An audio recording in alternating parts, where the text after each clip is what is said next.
Hello, ladies and gentlemen. Welcome to my segment of reading and learning new things through this book called The Art of Creative Thinking. And I hope it's gonna make a difference in your life, or you're gonna share with someone the little thing we're gonna learn together on human creativity. To create is always to do something new. That is Martin Luther King said that. Imagine for a moment that a non-animal had been discovered deep in the jungles of South America.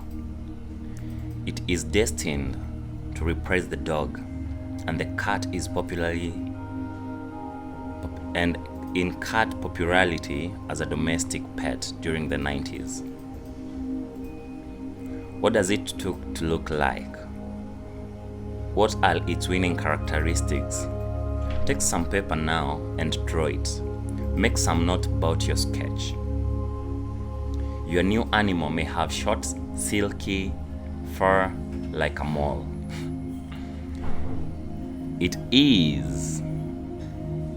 Its face may be borrowed from a koala bear and its round curdy body from a wombat. It is blue in color and green in temperament, for it does not follow the sidewalks or parks. That sound a bit like cards. It repels unwanted intenders more effectively than a guard dog, but it is gentle with children as a white rabbit. What you are tending to do consciously or subconsciously is to borrow characteristics from the animal you know. There is nothing wrong with that, for we humans cannot make anything out of nothing. If you narrowly define creativity as to bring a thing into existence without any previous material at all to work on, as the philosopher theologian St. Thomas Aquinas did, then clearly it is only God who creates. Man rearrange. Once a distinguished visitors to Henley Ford Auto. Plants met him after exhaustive tour of a factory. The visitor was lost in wonder and admiration. It seems almost impossible, Miss Ford. He who told the industrialists that a man starting 25 years ago was practically nothing could accomplish all things. You say that I started with practically nothing, Ford replied, but that's hardly correct. Every man starts with all there is. Everything is here. The essence and the absence of all there is. The potential materials, the elements, the constituents, or absence of which something can be made or composed, all are here in our universe.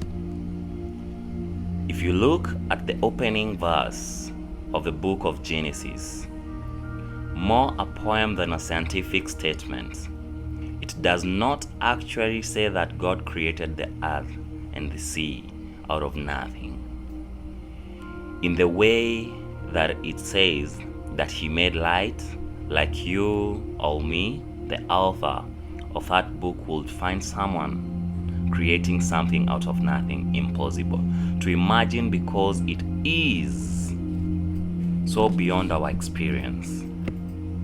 He will see God and human crafts at work.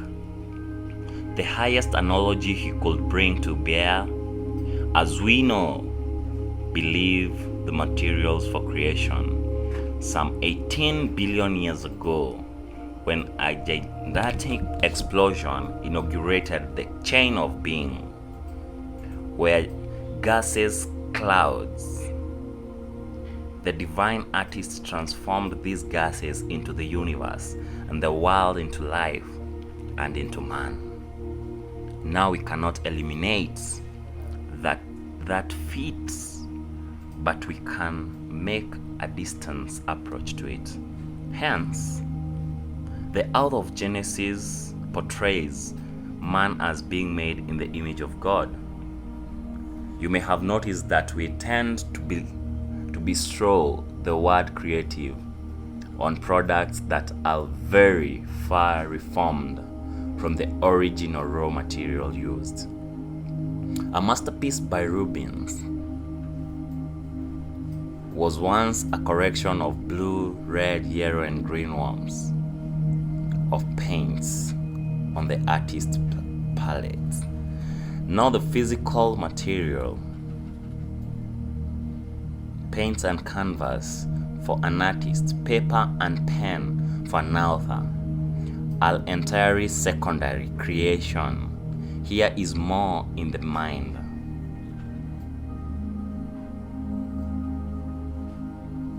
Creation is more in the mind. Perceptions, ideas, and feelings are combined in a concept or vision. Of course, the artist, writer, or composer needs skills and techniques to form on canvas or paper what it conceives in the mind. The same principle holds good in creative thinking as a creativity in general. Our creative imagination must have nothing to work on. We do not form new ideas out of nothing. As Henry Ford said above, the raw materials are all there. The creative mind sees possibilities in them, all connection, which are invisible to less creative mind.